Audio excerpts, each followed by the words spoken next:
sold my company for $30 million and decided to celebrate with my daughter and her husband at the most expensive restaurant in the city. But when I got up to answer a phone call, the waiter whispered to me, "I think your daughter put something in your glass." I returned to the table, pretending nothing had happened, and 10 minutes later, before continuing, please subscribe to the channel and tell us where you are listening from in the comments. The afternoon sun filtered through the palm trees that lined my driveway and the coral rooftops, painting golden streaks across the windshield. I parked the Mercedes inside the gate, my briefcase resting on the passenger seat like a loyal companion. $30 million. That number resonated in my chest, a confirmation of 40 years dedicated to building something from nothing. My company, my life's work, finalized that morning, was transformed into security for the years I had left. I parked and grabbed the briefcase, the leather warm from sitting in the sun. The mansion rose before me, gleaming white stucco, purchased 5 years ago so Rose and David could live comfortably while they got established. My daughter deserved everything I could give her. That's what fathers do.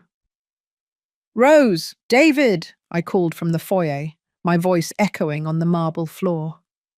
Silence reigned at first. Then I heard footsteps from upstairs, muffled voices. I moved to the foot of the stairs, a hand on the banister, ready to go up and share the news.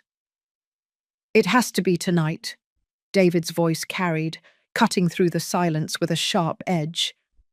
I froze, one foot on the first step. "What if he notices?" Rose answered, her voice tight and weak. "He won't notice. He trusts you." That is precisely the point. I gripped the banister hard. Suddenly, the briefcase felt heavier than it should. I backed away, my shoe whispering against the marble, and headed to the kitchen. What plan?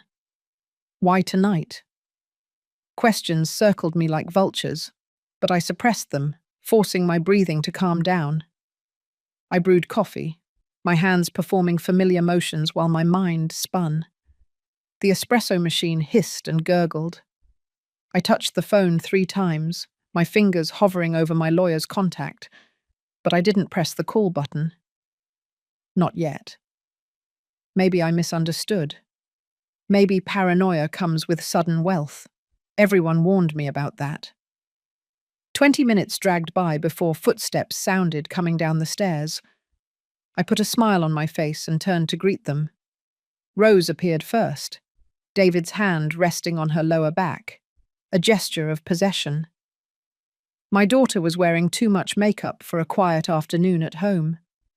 David's smile was blinding, white and rehearsed. I closed the deal. I set down my coffee cup with extreme care. 30 million, can you believe it? That's it. Rose's composure stretched for a second too long. That's wonderful, Dad. Her emphasis fell on the wrong syllable. I had raised this woman. I knew her rhythm inside and out. This wasn't amazement. It was theatre. Congratulations, seriously. David stepped forward, his hand extended. He wasn't my son, even though he had called me Dad for 5 years. You must be thrilled. I figured we should celebrate. I shook his hand and counted the seconds until he let go. Together, as a family. Rose's fingers found her wedding ring, twisting it over and over. Of course, we are so proud of you. The words sounded hollow, like coins dropping into an empty well. I saw her eyes flick to David, looking for permission or instruction. I couldn't tell which. Azure Coast, I said, testing them. At 8 o'clock, my treat. David's expression shifted. Something predatory glimpsed behind his polished facade. Generous as always. The word generous carried a meaning he didn't grasp. Resentment. Anticipation. You don't have to, Rose began. He wants to, honey. David cut her off with surgical precision. Let him celebrate. I watched them both, noticing how they positioned themselves between the stairs and me, how their eyes locked in a silent conversation. The atmosphere felt wrong, like the drop in pressure before a storm. "I want my daughter there. And you too, David." I delivered the words slowly, watching for any reaction. Neither flinched. Dinner was 2 hours away. I went upstairs to get ready, passing Rose's closed bedroom door. Voices, muffled but urgent, came from inside. I moved closer, shame burning in my chest as I strained to hear. "What if someone sees us?" Rose asked, sounding scared. "No one will notice. Everyone will just think he drank too much wine." My blood ran cold. "I can't believe we're—" "Do you want to keep living here?" David's voice hardened. "Do you want the money? Then stop hesitating." Silence. Then Rose, barely a whisper. "All right. All right. Tonight." I pulled back from the door, my reflection catching me in the hall mirror. 63 years old, confident face, fool's eyes. How long had I been blind? I went into my room, locked the door, and stood in the middle of expensive emptiness. My father's antique cufflinks waited in their velvet case. I clasped them on with shaking fingers, like armor for a battle that still had no name. In the bathroom, I looked into the mirror again and made a decision. I photographed my water glass, my cologne flask, my untouched bourbon, paranoid actions that would turn out to be premonitory. I felt the phone heavy in my hand, heavier than the briefcase. Review the will. Call the lawyer tomorrow. I whispered the words aloud, making them real. When I left, dressed in my best suit, I found them waiting for me at the door. We walked to the car in deafening silence. I drove my Mercedes, my car, my control, at least for now. Rose sat in the passenger seat. David settled behind me, his hand resting on the headrest, fingers almost brushing my shoulder, marking territory. I looked at them in the rearview mirror more than the road. David met my eyes once and smiled. It was not friendly. I knew. "Beautiful night," I said, shattering the toxic silence. "Perfect for a celebration," David replied. Rose shifted in her seat. "Dad, what are your plans for the money?" I gripped the steering wheel tightly. "Plans? I just wanted to know if you'd thought about the future. Your will. Things like that." Every muscle in my body tensed. We were still 5 minutes from the restaurant, and he was already talking about my death. "Funny you should mention it," I said, keeping my tone light. We pulled into Azure Coast Circular Drive. The valet, Mark, approached with his usual professional cordiality. "Good evening, Mr. Lane. A pleasure to see you." "Good to be here, Mark." I handed him the keys, grateful to see a familiar face, someone who knew me as more than a target. Behind me, David leaned towards Rose, barely moving his lips. "Remember what we talked about?" I turned sharply. "What was that, David?" His recovery was too smooth, too rehearsed. "Just reminding Rose how lucky we are to have you." The words should have sounded grateful. Instead, they sounded like an obituary read too soon. We entered the restaurant, and I followed my daughter and son-in-law through doors that might as well have been the entrance to my tomb. But I went in anyway, leaving the briefcase behind, abandoning blind trust in its place, observing everything now with the clarity of a man who finally understands he is prey. The host led us through the main dining room of Azure Coast, past tables where other families laughed, unsuspecting of the secrets hidden behind their own appearances. Floor-to-ceiling windows overlooked Biscayne Bay, and the city lights were beginning to glitter on the dark water. Our table, right by the glass, occupied a privileged position with a spectacular view. Of course, only the best for the man they planned to destroy tonight. I pulled out Rose's chair, an old habit hard to break. She sat down without meeting my eyes. David claimed the seat facing the room, positioning himself to observe everyone and everything. I took the remaining chair, the one against the wall, which seemed perfect. I wanted to observe, too. A waiter appeared, young and efficient, dropping off menus and reciting specials I didn't register. My attention was fixed on the table setting. Rose to my left, David opposite, my wine glass just within her reach. Wine, David suggested, signaling the sommelier. Of course. I kept my voice light, curious to see how far they would take this performance. The sommelier arrived, presenting the wine list with reverence. David ordered a high-end Napa Cabernet that cost $300 a bottle. My money, your taste. I nodded approvingly, watching Rose's fingers dance on the tablecloth, tracing invisible figures. Minutes later, another waiter, older in his 40s, with an attentive look that suggested his perceptiveness, approached. His name tag read Kevin. He poured the wine with near-professional precision, filling each glass to the correct level. The deep burgundy liquid caught the candlelight, promising warmth and celebration. I watched the position of each glass, memorizing their location. A toast? David raised his glass, and the performance continued. To new chapters, Rose offered, her voice slightly strained. To family, I countered, watching them both freeze for an instant before reacting. Cheers, and glass chimed against glass. I brought the glass to my lips, but I didn't drink, setting it back down just as my cell phone vibrated in my pocket. Perfect timing, or perhaps the intervention of some force that sometimes protects the unwary. Excuse me. I pulled out the phone, glanced at the screen. My accountant's number. I should take it. Deal details. Rose's relief showed in how her shoulders relaxed a fraction. David nodded, magnanimous. Of course. Business never stops. I stood up, phone pressed to my ear, and walked toward the patio doors. Through the glass, I could still see our table and observe their movements. The accountant's voice droned in my ear. Confirmation numbers, transfer dates, paperwork I would review tomorrow. But my eyes were fixed on my daughter and the man who controlled her. On the patio, there were only two other couples, far enough away for privacy. The cool October breeze brushed my face. I turned slightly, maintaining visual contact with our table through the glass doors. That's when I saw it.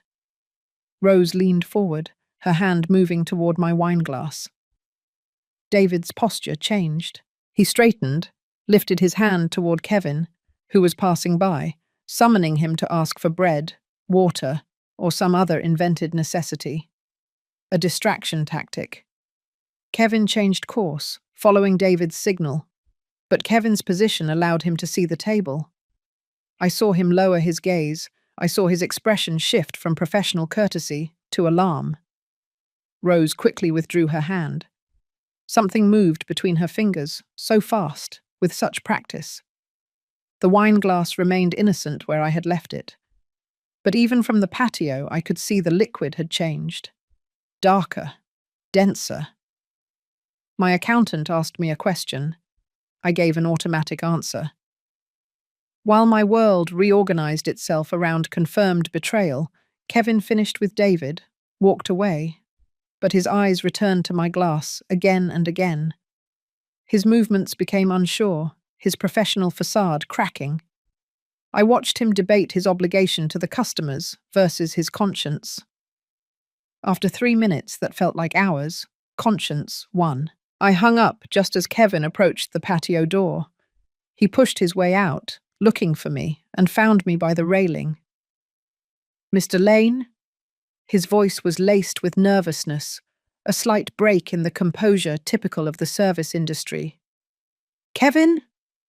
I read his name tag again, memorizing it. Is something wrong with the service? He glanced into the dining room, toward our table, visible through the glass. Rose and David were seemingly conversing calmly, but I noted the tension in their backs, waiting for my return. "Sir, Kevin twisted the bar towel he held in his hands. "I don't know how to say this. I could lose my job. But I saw your daughter put something in your wine glass while you were on the phone. A clear liquid from a small vial." Those words should have shocked me. Instead, they crystallized everything with terrible clarity. "Are you sure?" I asked, even though I had seen it myself. I needed confirmation that I wasn't losing my mind. "Completely sure, sir. The glass on your left. The wine you haven't touched yet." His eyes pleaded with me to believe him, to act. "I've worked here for 6 years. I've never seen anything like it. But I saw it clearly." I reached into my wallet, pulled out a folded $100 bill, and handed it to him. "Thank you, Kevin. You may have just saved my life." His fingers closed around the money reflexively. "What are you going to do?" "Nothing that involves you, I promise. Go back to work. Forget this conversation." He nodded, a mix of relief and worry on his face. Then he disappeared back into the dining room. I stood on the patio, the cool air sharpening my thoughts, watching through the glass as Rose compulsively checked her phone, and David's hand rested possessively on the table, claiming space, claiming control, claiming what he believed would soon be his. My daughter, my own daughter. 36 years ago, I held her minutes after she was born, promised her everything, kept every promise I made. And tonight, she tried to poison me. Not tried, she did poison me. The glass waited on the table, an innocent crystal vessel holding death. The question wasn't whether to confront them, but how to make them understand exactly what they had done and what I would do in retaliation. I took out my phone again, and this time, I photographed the table through the glass. The camera captured the 3 glasses, documenting their positions. Evidence, though I hadn't yet decided for what purpose. I put the phone in my pocket. My reflection stared back at me from the glass door. A 63-year-old black man in an expensive suit, a successful businessman, a devoted father.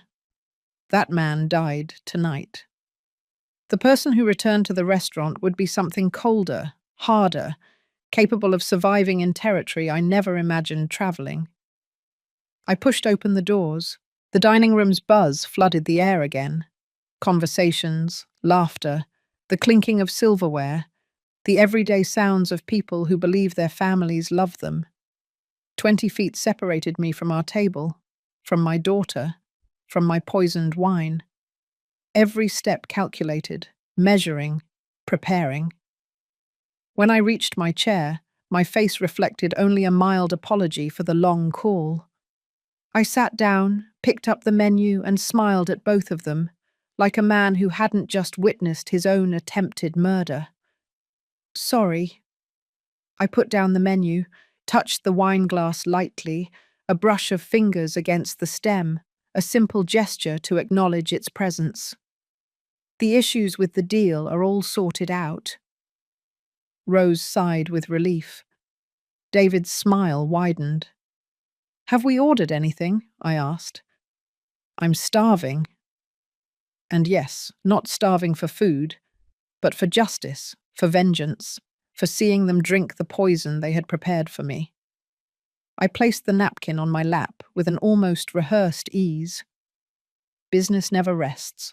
David looked up from the menu, eyes slightly narrowed. "Everything all right?" "Better than all right. The bank transfer has processed. It's official." I lifted my wine glass, brought it close enough to smell the aroma, and then set it down without drinking. "Let's order first. I want to savor this moment properly." Rose's fingers traced the stem of her glass, the poisoned glass she prepared for me. Her smile seemed borrowed from a stranger. "What's so good, Dad?" "To family," I said, raising my clean glass in a symbolic toast, but still not drinking. They raised theirs. Crystal chimed in unison. I watched them drink while mine remained untouched. Rose's eyes constantly darted toward my glass, a question brewing behind her feigned composure. Why wasn't I drinking? I looked at the menu, pretending to deliberate. The Chilean sea bass sounds perfect. David, what are you having? The steak, rare. His choice of words was aggressive, revealing. I'm not very hungry, Rose murmured. You should eat. An important night. I emphasized the last two words, watching her flinch. She knew it was important, but not how important. The breadbasket arrived. I tore off a piece and buttered it with slow, deliberate movements. Time stretched. They waited for me to drink. I waited for my opportunity. David's phone vibrated. He glanced at it, then at Rose, communicating silently. The tension in their patience was almost palpable. Excuse me, I'll be right back, I said, standing up. I'll come too. Rose jumped up, almost frantic. We walked in opposite directions toward the restrooms. I counted to 10 and then looked back at our table. David had his phone in his hand, head bowed, thumbs moving rapidly across the screen. He was completely engrossed. 3 seconds, that was all I needed. I approached the table, extended my hand, lifted Rose's glass, placed mine, the poisoned one, right where hers had been. I put her clean glass in my spot and used my napkin to wipe the condensation drips, leaving everything as if nothing had changed. David began to raise his head. I was already looking at the menu. The wine glass wasn't even near my hands. Forget something? He asked. Just wanted to confirm we ordered the appetizer. All good. I walked back toward the restrooms before he could notice anything odd. When I returned, Rose was already seated, flushed, anxiety reflected in her rigid posture. I settled back into my chair, took my menu, which was now her glass, clean and safe. Did we order? I asked pleasantly. We ordered. The conversation, though strained, resumed. Rose was touching her throat, breathing shallowly, preparing herself for whatever came next. She reached for her wineglass. For an instant, my heart stopped. Everything slowed, her fingers on the stem, the glass rising, her lips touching the rim, the wine flowing. She drank, not a sip, 3 large gulps, trying to calm herself. I watched her with cold, absolute clarity. David talked about investment opportunities, his voice a steady drone. 2 minutes passed, 3, 4. Rose's expression changed. Confusion flickered across her face. She blinked rapidly, shaking her head as if to clear a fog. I feel light-headed, she said, bringing her hand to her throat. What is it, honey? David commented, noticing her pallor. She clutched the edge of the table, breathing shallowly and rapidly. I can't breathe right. Other diners turned, and murmurs of concern spread from our table. What's happening? She tried to stand, stumbled, and fell backward with a heavy thud. David yelled for someone to call an ambulance. I remained completely still. When her panicked eyes met mine, I spoke with the coldness of someone stating basic facts. I switched the glasses, Rose. The silence became unbearable, her eyes fixed on mine. Terror, comprehension, betrayal reflected back at me like a mirror. What did you put in my wine? Each word was measured, deliberate, a prosecutor's tone. What are you talking about? David's face went from confusion to rage to disbelief. I didn't look at him, only at her. Ask your wife what she meant to tell me she put in the glass. Rose sobbed, a broken sound. It was just to help you relax, to make you compliant for the papers. David's expression shifted. The full weight of catastrophic, total failure registered in his eyes, which widened impossibly. Kevin appeared, phone already pressed to his ear, calling emergency services. The manager showed up, trying to maintain discretion as chaos erupted at table 12. Minutes later, paramedics rushed through the entrance, equipment rattling. They surrounded Rose, took her vital signs, and asked rapid questions. What did you take? Any medications? Any allergies? She ingested something from a vial she was carrying, I said clearly. Check her purse. They overturned it. The contents spilled onto the white tablecloth: lipstick, wallet, keys, and a small brown bottle. No! Rose screamed, her voice cutting across the restaurant. The paramedics examined the vial, exchanged glances, and began using medical terminology. They lifted her onto a stretcher and strapped her down. David followed closely, like debris dragged in a current. The manager approached cautiously. Mr. Lane, I am so sorry. Her medical bills are her responsibility, I interrupted quietly. Not mine. I left money on the table for the uneaten meal and walked out into the cool night. My car was still parked where I had left it hours ago, as if it belonged to another life. I drove toward the hospital, following the fading sound of the ambulance sirens. City lights blurred around me. Traffic signals changed color. Other drivers rushed to where they thought they needed to go. I drove carefully, respecting all the rules, as a cold clarity settled into my bones like winter. The hospital waiting room smelled of fear, wrapped in antiseptic. Fluorescent lights buzzed overhead, bathing everything in a pale blue. I sat in a plastic chair, hands clasped, while David paced like a caged animal. He hadn't spoken to me since we arrived. The silence felt appropriate.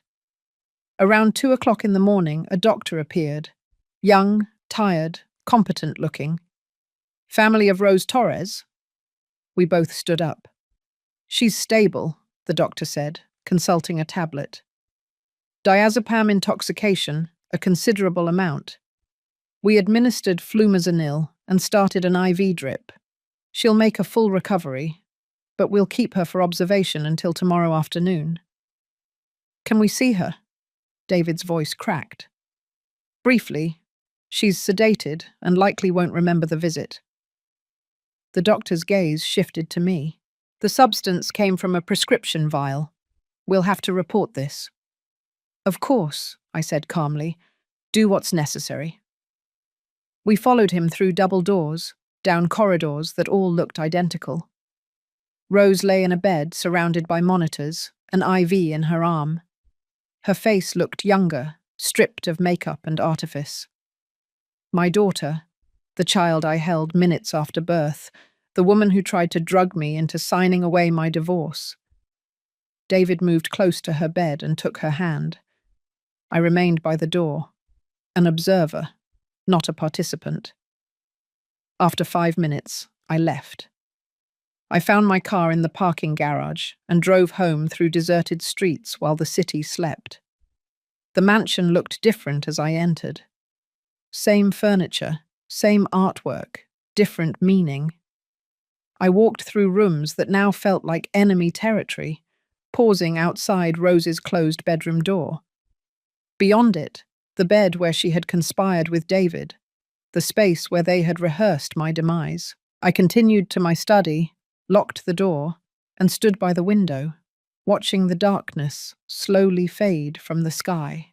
Dawn arrived with surgical precision, orange light replacing black, crisp and clear.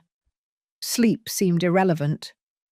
Instead, I made coffee, strong, bitter, so hot it burned. I sat at my desk and began writing in my leather-bound notebook. Not emotions, but facts. Dates, conversations, financial transactions, creating a timeline. Around 8 o'clock, I heard the front door open. David was returning, his steps heavy on the stairs, the door closing with controlled force, his anger vibrating through the walls. I went downstairs, poured another cup of coffee, and waited. They arrived home together around 2 o'clock in the afternoon. Rose walked slowly, hospital discharge papers clutched in her hand, dressed in yesterday's clothes. Her eyes were sunken, her skin pale. She didn't look at me. David held her arm at the elbow, for support or necessity, impossible to tell. I stood in the living room archway. "We need to talk." "I think we're done talking," David shot back. "Sit down." It wasn't a request. Something in my tone compelled them to obey. They slumped onto the sofa, forming a unified front against me. "I want you out of this house," I said quietly. "You have until the end of the month." Rose's face crumpled. "Dad, please. You tried to poison me, drug me into signing something while incapacitated." "What papers were they, Rose? A power of attorney? A will amendment? Property deeds?" She opened her mouth, then closed it. Tears slipped down her cheeks. Real ones, finally. But they were for herself, not for what she had done. David leaned forward, his voice hardening. "We can explain this. You're overreacting. She made a mistake. She regrets it. She regrets failing." I set down my coffee cup with precision. "There's a difference. You deliberately switched the glasses." His accusation hung in the air. "You poisoned your own daughter. I simply returned the gift." We stared at each other, the lines drawn, the war declared. "We're not leaving," David said flatly. "This is our home. We have rights." "No rights, no claim, nothing. I filed the paperwork at the end of February. After that, I'll take legal action." Behind me, Rose was sobbing. David's voice rose. "We'll see what the lawyers think about elder abuse and mental incapacity." I stopped and turned around. "Try it. Please. Give me more evidence." He snapped his mouth shut. I spent the next 3 days observing them like specimens under glass. They kept to Rose's room, voices rising and falling behind closed doors. I positioned myself near the air vents, near the doors, wherever sound travelled. Old house, thin walls, secrets that leaked. On Thursday morning, I heard David on the phone. Competency evaluation, financial manipulation by the daughter. She deliberately poisoned him. Yes, I can document his erratic behavior. They were building their narrative, painting me as the villain, them as a concerned family, protecting an old man from himself. I documented everything, noting snippets of conversation, marking dates and times, photographing the financial records I obtained, the bank statements that showed transfers of money from my accounts to theirs. Purchases made on the credit cards I had given them, the paper trail of dependence. Patterns emerged. 15 months ago, a $50,000 transfer for emergency house repairs that were never done. 8 months ago, a $70,000 withdrawal for an undocumented investment opportunity. 3 months ago, David suddenly had a new car, in his name, paid for in cash. My money, their lifestyle, my trust, their exploitation. On February 20th, sitting in my study, I called the law firm of Ryan Blackwood, the lawyer my banker recommended for complex family matters.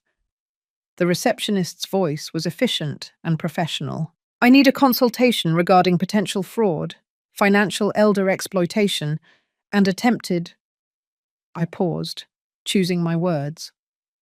"Harm by family members." Typing sounds on her end. "Can you come in on Thursday?" "What time?" "Does 2 o'clock in the afternoon work for you?" "I'll be there." I hung up the phone. Through the window, I saw Rose and David in the backyard, engrossed in an urgent conversation, planning their next move. I will too. I opened my laptop and started a new document. Financial Manipulation Timeline, Evidence Log. The first entry started with a date 15 months ago. The cursor blinked on the blank document, waiting. I typed the header, Financial Manipulation Timeline, Evidence Log. Below it, I began listing everything I remembered, tracing back through 18 months of trust, slowly eroded into exploitation. March 2024, transfer of $50,000 for emergency house repairs. I checked my bank records, found the transaction, and cross-referenced it with my calendar. No contractor had visited the house that month. No permits were filed. The house looked exactly the same. First lie, first theft. In May 2024, they had scheduled a lawyer consultation. I searched my email and found the confirmation. They had told me it was about estate planning, to simplify things for everyone. Now I understood what they really wanted: access, control, signatures on documents I never authorized.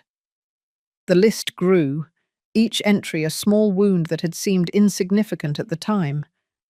Taken together, they formed a pattern that looked like premeditated theft. I worked until midnight, then reviewed everything at dawn on February 21st. I printed 3 copies, organized them in labeled folders, and dressed in my best suit, projecting competence, not victimhood. The drive downtown to Miami took 40 minutes. The Brickell Financial District rose in glass towers that caught the morning sun and reflected it like mirrors. I parked in the underground garage, took the elevator to the 24th floor, and carried my folder like evidence, which it was. Ryan Blackwood's office occupied a corner with views of Biscayne Bay. The receptionist, professional and efficient, led me to a conference room where the city spread out below me like a map of territory to be defended. Ryan entered promptly at 2 o'clock, 40s, impeccable suit, a gaze that evaluated without judging. We shook hands. I liked that he didn't waste time on unnecessary formalities. I opened the folder and slid the documents across the polished wood. Everything I can document: timeline, hospital medical records, testimony. He read, without interruption, asking incisive questions and taking notes with a fountain pen that deliberately scratched the notepad. Florida Statute 825, he finally said. Exploitation of an elderly person. It covers attempts to gain control of assets through coercion, manipulation, or incapacitation. He reviewed my file. This shows a clear pattern. The restaurant incident, the attempt to drug the person. That is a felony, but we need more documentation of their current behavior. What kind of documentation? Their current actions. Conversation where they discuss strategies. Attempts at manipulation. You mentioned they still live in your house. I nodded, and he continued. I'm going to recommend a private investigator, Serafina Chen. She's an ex-police detective specializing in elder fraud cases. She can set up surveillance and document everything legally. He wrote a name and number on his card and slid it across. Call her. Get proof of what they're doing now, not just what happened before. Then we talk about protective trusts, restraining orders, and a potential civil lawsuit. I left with a feeling I hadn't felt in weeks: validation. This wasn't paranoia. This was legitimate protection. 4 days of close observation followed. I wrote everything down. Their whispered conversations that stopped when I entered rooms. The way they watched me, like predators stalking an injured prey. David's hand was always on Rose's shoulder, control disguised as affection. On Monday morning, February 25th, I drove to Pinewood. Serafina Chen's office was in a modest building, professional degrees on the walls, no wasted space. She looked to be in her late 30s, with a penetrating gaze and a direct manner. Ryan sent your file, she said after I explained. Restaurant intoxication, financial exploitation, prolonged cohabitation with hostile people. You want surveillance? Any method that documents their behavior legally. Cameras in the common areas of your own home, legal. Living room, kitchen, hallways, audio and video. Cloud backup, access from your phone. She gave me a quote. $5,000 upfront retainer plus hourly fees. I signed the contract without hesitation. The money was worthless compared to the truth. I'll need access on Tuesday, she said. Could you get them out for a couple of hours? I'll arrange it. On Tuesday morning, during breakfast, I casually mentioned, I need some things from that specialty market in Coral Gables. Would you mind picking them up? Maybe we can grab lunch together. I gave you a detailed list. Things from a store 30 minutes away. They left at 10 o'clock. I texted Serafina. She arrived 15 minutes later with equipment cases. Cameras were placed on a living room bookshelf, in a kitchen clock above the table, and in a hallway smoke detector. Small, invisible, recording everything. 90 minutes later, installation complete. Everything completely normal, she stated. Don't let them know you're watching. The best evidence comes when they feel safe. That night, I sat in my study with headphones on, watching the day's recording sayings. Their return from the errand, the conversation in the kitchen as they unpacked groceries. He's too quiet, Rose said, her voice tight with worry. It's suspicious. We need another approach. David leaned against the counter, arms crossed. The direct hit didn't work. Time for the indirect hit. I saved the file, dated it, and labeled it. Evidence log, entry 1. The following days allowed me to build my case. February 28th. David discussed contingency plans. March 1st. Rose worried that I was acting strangely. March 2nd. They looked up lawyers to challenge my mental competency. March 3rd. David's search history showed declarations of parental incapacity. Every conversation was documented, saved, and organized into folders by topic. I watched them conspire against me with the methodical patience of someone building a legal case brick by brick. Serafina sent weekly reports, their social media activity, online purchases, public record searches, the digital trail of people preparing for war. On March 4th, I decided to give them exactly what they wanted. At breakfast, I rubbed my temples. I've been feeling so tired lately. Their heads snapped up like bloodhounds on a scent. That night at dinner, I feigned forgetting where I had left my reading glasses. I've been very forgetful. Rose leaned forward, feigning concern. Maybe you should see a doctor, Dad. It's normal at your age, David added casually, but it's definitely worth checking out. I nodded, playing the confused old man.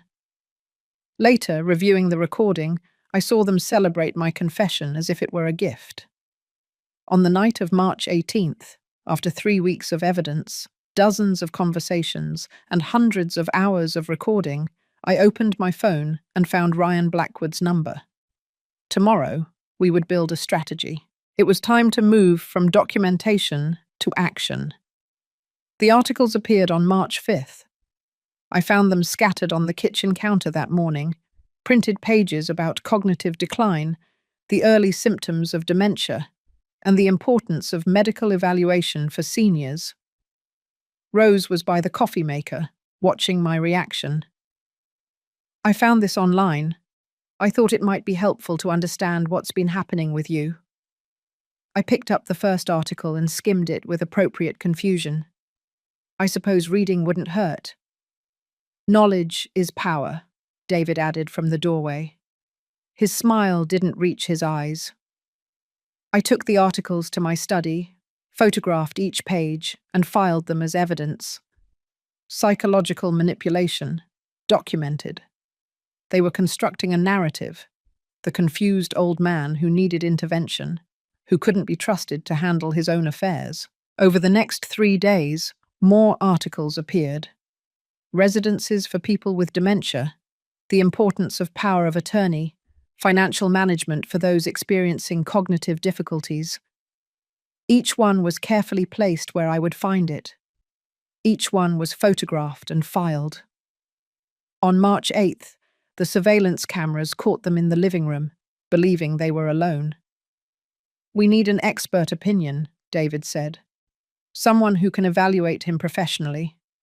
"A psychologist?" Rose's voice held equal parts hope and guilt.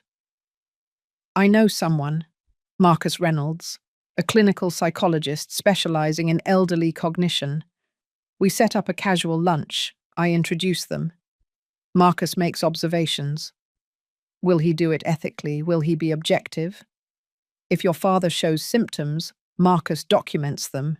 If not," David shrugged, "then we'll know for sure." I watched this conversation 3 times, taking notes. The tension was escalating. They were seeking external validation for their version of events. On March 10th, I met David for lunch at a cafe in Coconut Grove. He had suggested it that morning. "So we can get to know each other better without the stress of work." And I accepted with appropriate gratitude. Marcus Reynolds joined us 15 minutes in. "Hey, this is my friend Marcus. I mentioned him.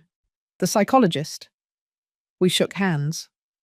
Marcus, about 40-something, professional demeanor, cautious eyes. "David told me about you. Successful sale. Congratulations." We talked for an hour. My performance was impeccable. I occasionally searched for words, asked Marcus to repeat questions, and commented on my forgetfulness. I didn't exaggerate, just a hint of confusion. Marcus maintained professional distance, but I caught him watching me, evaluating, cataloguing. "It was a pleasure meeting you," Marcus said as lunch ended, handing me his card. "If you ever want to discuss professional topics, I'm available." I put the card in my pocket. Evidence, not service. That night, the surveillance cameras recorded David calling Marcus from the living room, the speakerphone on. "What did you think?" David asked impatiently. "He's 63. Some age-appropriate variation in memory isn't unusual." Marcus's voice was carefully neutral. "I can't make clinical assessments based on an informal lunch conversation. But if there were genuine concerns, I could evaluate him formally. With his consent, yes, but, David, I'm not comfortable being part of this. If you have legitimate concerns about his well-being, there are proper channels." "Sure. I'm just exploring options." After hanging up, David's face darkened. "We'll find someone else." I saved that recording with particular satisfaction. Even when they tried to corrupt professionals, ethics intervened. From March 12th to 17th, I continued my performance. Small errors, confusion, repeated questions. On the 15th, at breakfast, I asked Rose about the plans we had discussed the night before, feigning forgetfulness.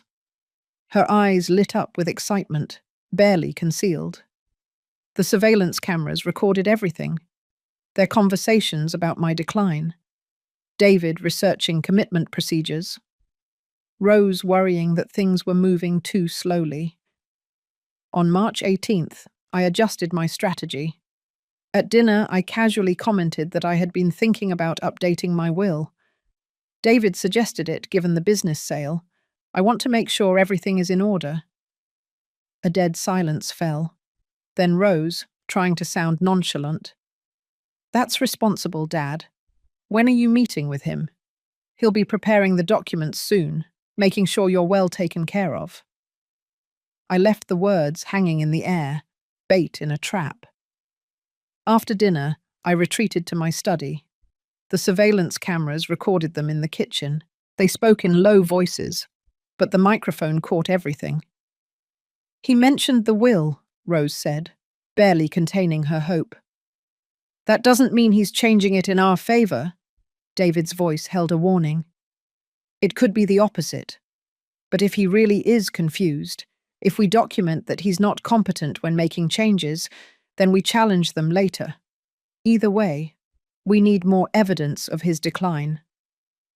Real evidence, not just observations.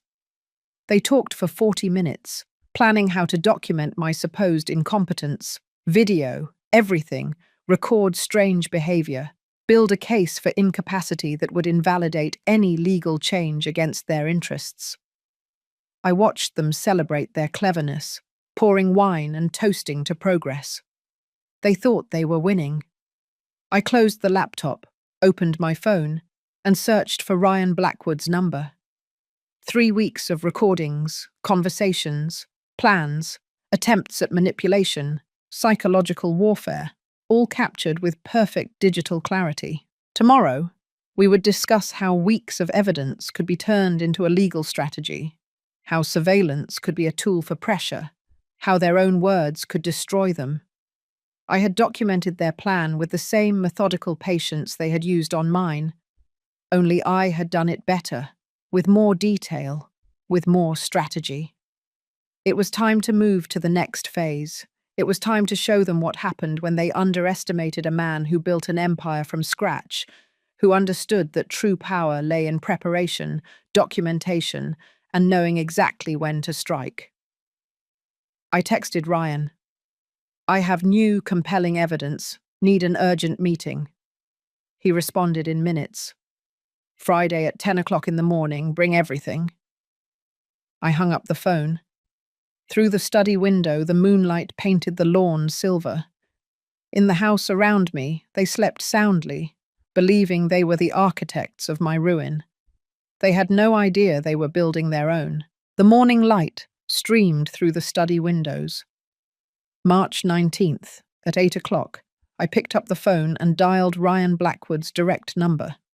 He answered on the second ring. "Mr. Lane, your message said you had evidence." Weeks of it. Surveillance recordings, conversations, attempts at manipulation, all documented. I need to meet today. "This afternoon at 2 o'clock. Bring everything." I spent the morning organizing it. I created a folder on my laptop called Legal Evidence Package. Surveillance files copied, organized by date and severity. Printed transcripts of their most damning conversations. David talking about competency challenges. Rose worried about my suspicious silence. Both celebrating their supposed progress toward controlling my assets. Serafina's weekly reports went into a manila envelope, underlined and tabbed. I loaded everything onto 2 USB drives, one for Ryan and one backup. At 2 o'clock, I sat across from Ryan in his conference room, the USB drive and documents between us, like exhibits in a trial. He watched 3 hours of recording, read all the transcripts, and studied Serafina's behavioral analysis. Finally, he leaned back, fingers interlaced. "This is extensive. Multiple legal options, restraining orders, civil lawsuit, criminal charges for attempted poisoning." He tapped the trust document I had mentioned. "But first, we protect your assets. Irrevocable living trust." How does that work? Assets are transferred to the trust. It becomes an independent legal entity. An independent trustee administers it. You set the conditions for beneficiary access. Once signed, they are untouchable. Not even you can modify them. He pulled out a notepad and began sketching the structure. "We'll make it bulletproof. They won't be able to access it through lawsuits, manipulate the administrators, or effectively challenge it." How long would it take? "A week if we act now. You'll transfer the majority of your assets. Keep enough liquidity for personal use. We'll establish strict conditions for Rose's eventual access." "What conditions?" Ryan smiled, a sharp, professional grin. "Whatever you want. Age requirements, financial independence, absence of pending lawsuits. In short, any measure that ensures she cannot access the money through coercion or fraud." Over the next 5 days, we built an impenetrable fortress around my wealth. March 20th. Trust structure designed. $25 million transferred to the trust. $5 million kept liquid for my use. Rose could access it at age 45, 9 years from now, if she demonstrated 5 years of financial independence and had no civil or criminal cases against her for financial reasons. On March 23rd, a meeting with Florida Fiduciary Services. 2 fiduciary officers, professional and impartial, explained their role. They would follow this document to the letter. No family pressure, no manipulation, no exceptions. March 24th, final signing. Ryan's conference room again, but this time with a notary and fiduciary officers present. The documents lay across the table like a treaty ending a war. I signed each page, initialed and dated. The notary officially sealed each signature. "Your assets are protected," Ryan said as I put the copies in a leather folder. "She cannot manipulate, coerce, or sue you for them. The trust is irrevocable. Case closed." I drove home with a feeling I hadn't felt since February. Power, control, security. At home, life continued its strange theatre. They still knew nothing of the trust. The surveillance cameras recorded their casual conversations about the inheritance. Their certainty that eventually my money would be theirs. March 28th. Breakfast. "Buttered toast," Rose mentioned, "when we inherit, as if it were inevitable." That night, David's laptop search history, how to challenge a will in Florida. I decided to tell them on April 1st, an auspicious date for plans to unravel. On March 31st, I texted both of them. "Family meeting tomorrow, 10 o'clock in the morning, in the living room, important." Ryan had advised doing it in public or with witnesses. They could become aggressive. "My house," I replied. "My rules." The cameras would record everything. April 1st arrived, a clear, bright day. I set up my laptop connected to the television with the surveillance footage ready. At 10 o'clock, they entered the living room, a palpable, nervous energy in the air. I stood. They sat. The sofa was lower than I was, establishing a hierarchy. "I have made decisions about my estate. I filed the trust document. I have created an irrevocable living trust." Their attention sharpened. I explained systematically. $25 million transferred, independent trustee, conditions of access, minimum age 45, financial independence, no pending lawsuits. I watched their faces register comprehension. "What?" Rose's voice cracked. "Are you cutting me out?" "I am protecting my assets from manipulation." David leaped up from the sofa. "All this over the restaurant? A mistake, and you—" "A mistake." I picked up the remote and hit play. Their voices filled the room, surveillance footage, them talking about my competency issues, planning to document my decline, celebrating their progress toward the inheritance. "You spied on us," Rose cried now. "Your own daughter." I protected myself from those who tried to drug me into signing legal documents. "We're going to sue." David stepped forward, poorly disguising his aggression. "We're going to challenge this." "You can't. It's irrevocable. It's done. Legally bulletproof." I looked him in the eyes without blinking. "Try to challenge it. Don't waste your money on lawyers. We've lived here for 5 years. We have rights." "You have no rights to my money. You never did." David stormed out. Rose followed, sobbing. I went back to my study, reviewed the camera recording of the confrontation I had just captured, saved it with the date and time and a label. Evidence of reaction. The rage confirmed their guilt. The following week, the house became a battlefield. Doors slamming, hostile silence, calls to lawyers were overheard, all saying the same thing. The trust was solid, unshakable.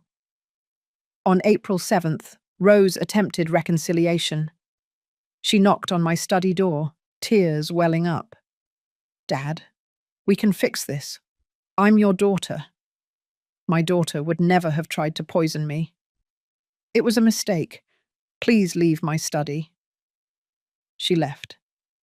I sat alone staring at the wall, knowing what came next. The trust protected my money. Now I needed to reclaim my house. I opened my notebook and wrote 4 words. Get them out of the house. That same night, I called a real estate agent, Catherine Wells, recommended by my banker for her discretion and speed. I want to sell my house. When can we list it? I can see it tomorrow morning. If it's as you describe, we could list it this weekend. April 8th, she arrived with a tape measure and a professional appraisal. I walked through the rooms where my daughter and son-in-law still lived, evaluating the market value of the house they were borrowing. A lovely property. I can list it for $7 million. This market moves fast, but the property must be vacant for showings. It will be. The listing went live on April 10th. First showings scheduled for April 12th. I notified Rose and David via text message. Showings Friday. You'll need to be out for 3 hours. You're selling the house? David replied by text. Yes. There was no response. They left on Friday morning, and when they returned, they found business cards from potential buyers on the kitchen counter. Their faces registered the comprehension that I was completely dismantling their life. On April 15th, I asked Ryan to draft the eviction notice. Formal, legal, final, giving them 60 days to vacate. I handed it to them that night as they sat in the living room, their borrowed living room. David read it, his face darkening. He tore it in half. You can't evict us. This is our home. Read the notice. Challenge it all you want. No lease, no rent, no tenant rights. 60 days, June 15th. We'll fight this. Try it. They hired a lawyer. On April 16th, I listened to their consultation call via surveillance cameras. The lawyer's assessment matched Ryan's. If there's no lease, he has grounds. You live there by permission, which he is now revoking. Ryan filed the eviction lawsuit on April 20th. The court date was set for May 3rd, 3 weeks away. Meanwhile, I rented an apartment downtown. Month-to-month lease, oceanfront, quiet. A clean place, no grudges. I moved out on April 28th. The house became hostile territory. I stayed mostly at the apartment, returning only for necessities. On each visit, the surveillance cameras captured their desperation. Rose crying, David raging, both calling lawyers who had no solutions. May 10th arrived. Miami-Dade Courthouse, 3rd floor, eviction trial. Ryan and I sat at the plaintiff's table.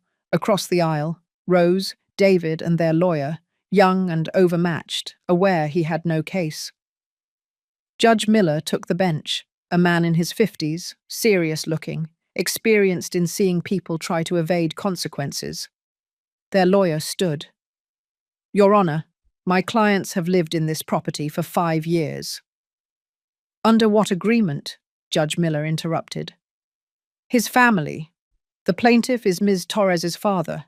That is not a lease agreement. Do they pay rent? No. Do they have a written lease? No, Your Honor. Then they are guests without a contract.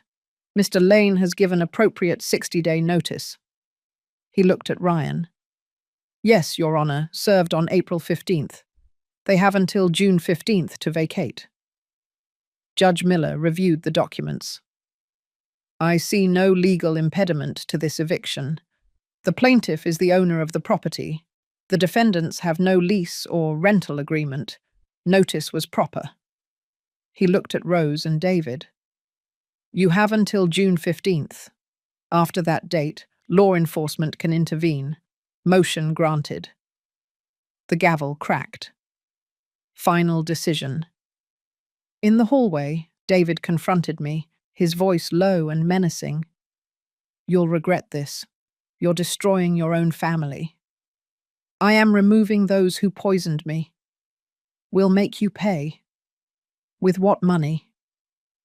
I walked away, leaving him sputtering in the hallway. The next 5 weeks were a tense standoff. I stayed at the apartment. They remained in the house, packing slowly, desperately searching for rental properties they couldn't afford without my help. The surveillance cameras recorded endless arguments, Rose breaking down, David's fury at their complete defeat. On June 14th, I received confirmation. The buyer of the house had completed the inspection, and the sale was approved for closing in August, pending possession handover. June 15th was moving day. I arrived at the house at noon. A large moving truck was in the driveway, loading furniture. Rose, eyes red, face haggard, gave instructions to the movers. David loaded boxes, his jerky movements reflecting contained fury. They didn't even greet me. I stood on the lawn, watching them load their possessions, everything I had bought for them, everything they had accumulated during 5 years of living off my generosity. The truck pulled away at 4 o'clock. They drove off in David's car without looking back. I entered the empty house, the echo of footsteps ringing on the hardwood floor. No furniture, no trace of them, no trace of poison in the air. Room by room, I walked through the reclaimed space, marks on the walls where pictures once hung, indentations in the carpet where furniture had been. The house felt like an empty shell, contaminated by what had happened inside. But finally, blissfully empty. My phone vibrated. Ryan, eviction completed. Ready to talk civil lawsuit? I stood in the center of the living room, my living room, looking around at the emptiness. Selling the house would erase their presence completely. But first, one more legal action, one final blow. I texted back, "Yes, let's schedule a meeting for Monday.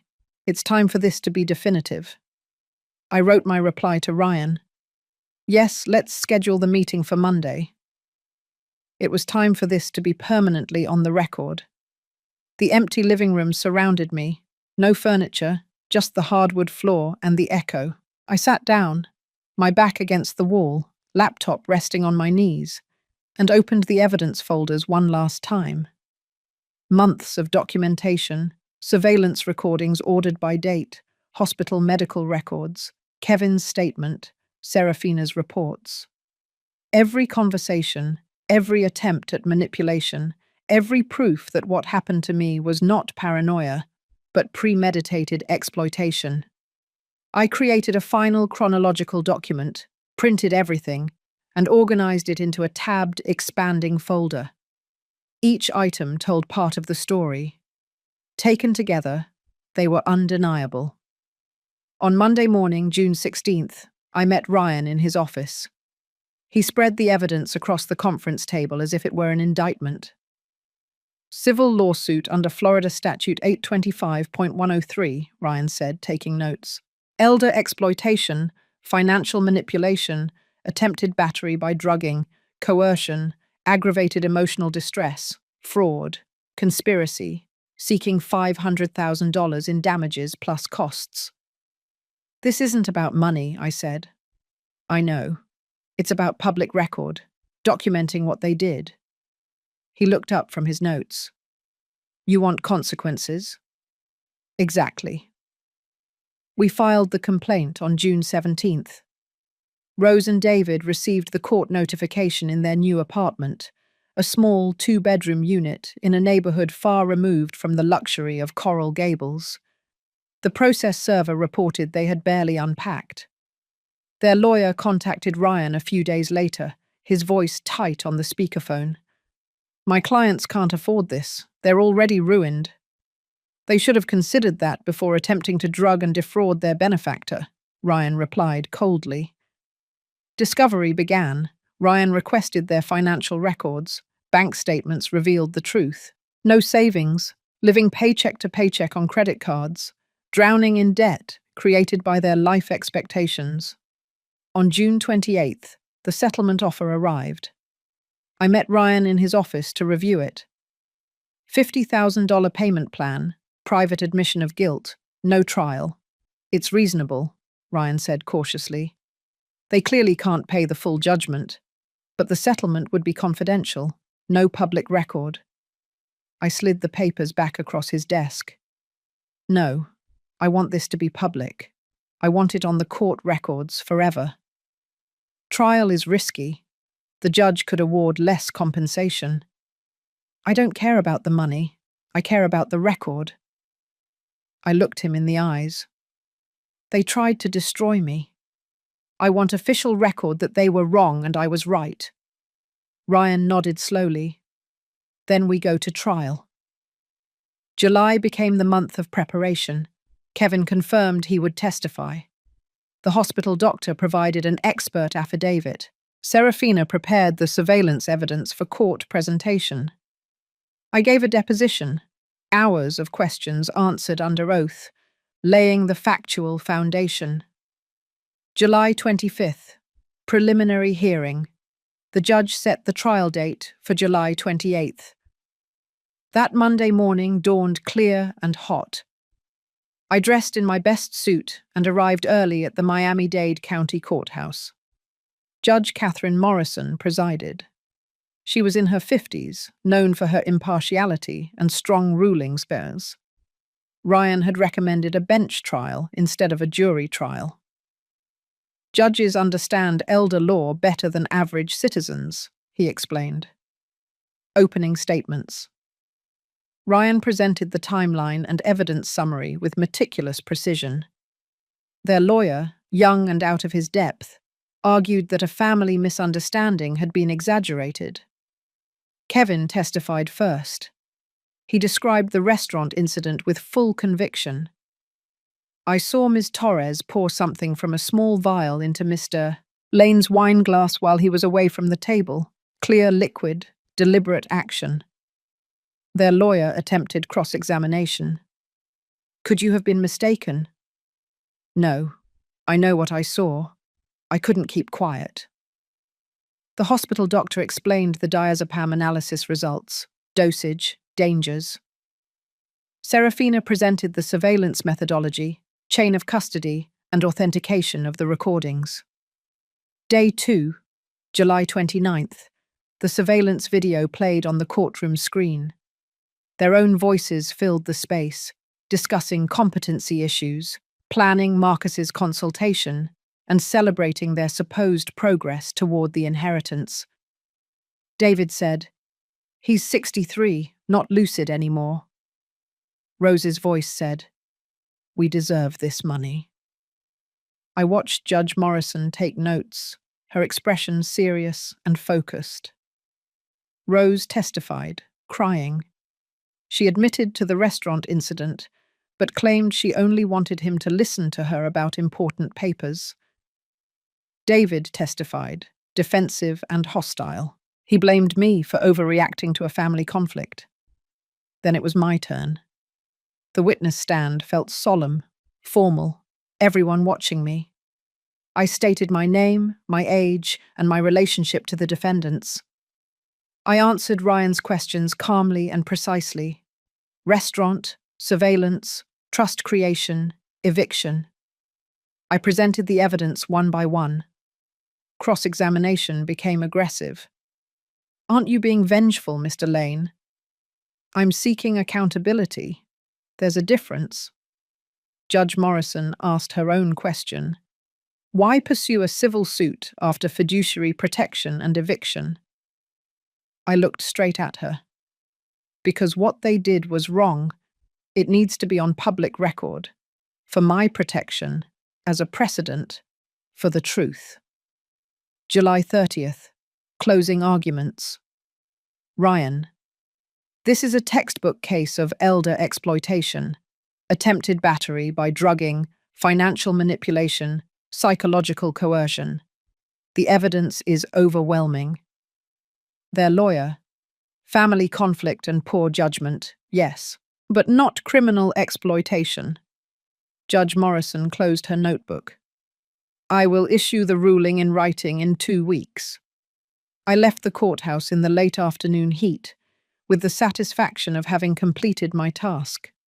I spoke the truth publicly, presented the evidence. Now justice would decide if the truth mattered. 2 weeks of waiting, 2 weeks wondering if the system would validate what I had suffered or dismiss it as family drama. I returned to my temporary apartment, watched the sunset over Biscayne Bay, and waited for the world to confirm what I already knew, that I had been right to protect myself, to defend myself, to demand justice. August 15th. The dawn light filtered over the ocean outside my balcony. Coffee steamed in my hand, bitter, familiar, comforting. 2 weeks after the trial ended, the phone rang at 9 o'clock. "Mr. Lane, Ryan, we have the verdict." I sat down, the infinite ocean stretching out before me. "The judge ruled in your favor. Total victory. Clear and convincing evidence of elder exploitation, attempted financial fraud, and intentional infliction of emotional distress was found. Judgment for $350,000 plus court costs. $75,000 in punitive damages. $425,000 total."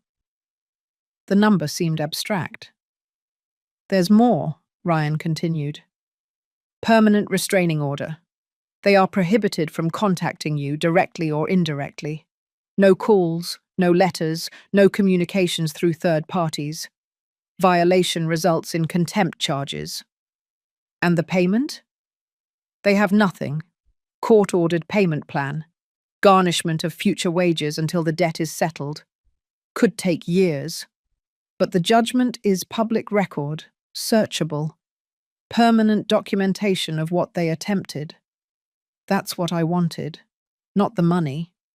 Documentation, validation, public record that I wasn't paranoid or cruel, that I was the victim of an attack, and I had every right to defend myself. Thank you, Ryan, for everything. You did the work. I just legalized it. After hanging up, I sat watching the sunrise. The written opinion arrived by email an hour later. I read every page. Judge Morrison wrote, "The evidence presented demonstrates the premeditated exploitation of an elderly person by those in positions of trust. The incident at the restaurant, the attempt to drug someone to facilitate document signing, constitutes a felony in itself. Subsequent surveillance recordings reveal ongoing manipulation and planning. This court finds the defendant's actions reprehensible and deserving of the maximum civil sanctions." Reprehensible. Maximum penalty. Public document. I printed the opinion and filed it. One more document in a case now closed. On August 16th, I closed on the sale of the Coral Gables house, sold to a young family for $2.75 million. They will never know what happened within those walls. They will fill it with different memories, different lives, different futures. That same day, I bought a downtown apartment. 10th floor, floor-to-ceiling windows, ocean views to the horizon. $850,000, cash purchase from the house sale. Modern, impeccable, no history. I moved in on August 18th. Furniture arrived and was simply placed. Nothing excessive, nothing unnecessary. The space felt like taking a breath after being underwater. August 20th, last meeting with Serafina in her Pinewood office, the certification still hung on the wall. "Case closed," she said, handing me a USB drive. "All the surveillance recordings, reports, and documentation. Go on the record that I thank you for everything. You made it easy. They were predictable." She stood and extended her hand. "Take care, Mr. Lane." We shook hands, the matter concluded. The professional relationship was over. On August 22nd, I sat on my new balcony, phone in hand. I searched for Rose's contact, my finger hovering over the screen. Delete contact. A confirmation box popped up. I pressed yes. Her name vanished. David's followed. Both disappeared from my phone, from my life, from my future. The restraining order legally barred them from communication. Even if they wanted to apologize, reconcile, or explain, the law prevented it. 3 years minimum, enough time for life to move on without them. I felt nothing, neither satisfaction nor sadness, just a serene peace. On August 23rd and 24th, I established new routines: coffee on the balcony in the morning, walks by the sea in the afternoon, reading at night with the sound of the ocean drifting through the open windows. I called old friends I had neglected during the chaos, made lunch plans, reconnected, and rebuilt my social life outside of surveillance and legal battles. On August 25th, the sunset painted the sky in layers, orange blending into purple, then deep blue. I stood on my balcony, coffee cooling in my hand, watching the day turn into night. 6 months since February, since that restaurant, since Kevin's warning, the glass switch, and everything that followed. I protected my assets through the trust, evicted them from my house, held them accountable with a civil judgment, and put their exploitation on public record. I won, but it didn't feel like victory. It felt like survival, like emerging from dark waters and realizing I was still breathing. My daughter had tried to poison me. That truth weighed on me, unchangeable, but I refused to be a victim. I refused to accept the manipulation. I refused to let trust make me vulnerable to destruction. The ocean stretched infinitely, the horizon line crisp and defined. Somewhere in the city behind me, Rose and David lived with the consequences, a court debt that would follow them for years, a public record that affected their job applications and background checks, a restraining order that prevented them from spinning their story or seeking reconciliation on their own terms. I didn't hate them. Hate required energy, attention, emotional dedication, all that I had dedicated to documentation, preparation, and legal battles. Now I only had peace. The sun touched the horizon, the colors deepened, and the city lights began to twinkle behind me. My coffee was cold, but I didn't move to refill it. I simply stood there, watching the cycle of nature continue, oblivious to human drama. I built an empire from nothing, sold it for $30 million, protected $25 million through an unshakable trust, lost a daughter, but saved myself. I found justice in the courts and peace in separation. Some stories end with family reunions, forgiveness, and healing. This one ended with distance, documentation, and the relief of being safe. The sun disappeared behind the ocean, darkness settling around me. I finished my cold coffee, left the cup on the balcony railing, and watched the stars appear. Tomorrow, I would call my former partner about that consulting opportunity. Next week, I would have lunch with friends. Eventually, I would date, travel, and fill my days with something other than litigation. But tonight, I simply stood here, free, protected, alone, but not lonely. The ocean whispered against the shore below. The city hummed with its infinite rhythm. Life went on, indifferent to individual struggles, offering new days to those who survived old battles. I had survived, and that was enough. If you liked this story, please hit like on this video, subscribe to the channel, and share your thoughts in the comments. To hear the next story, click on the box to the left. Thank you for watching.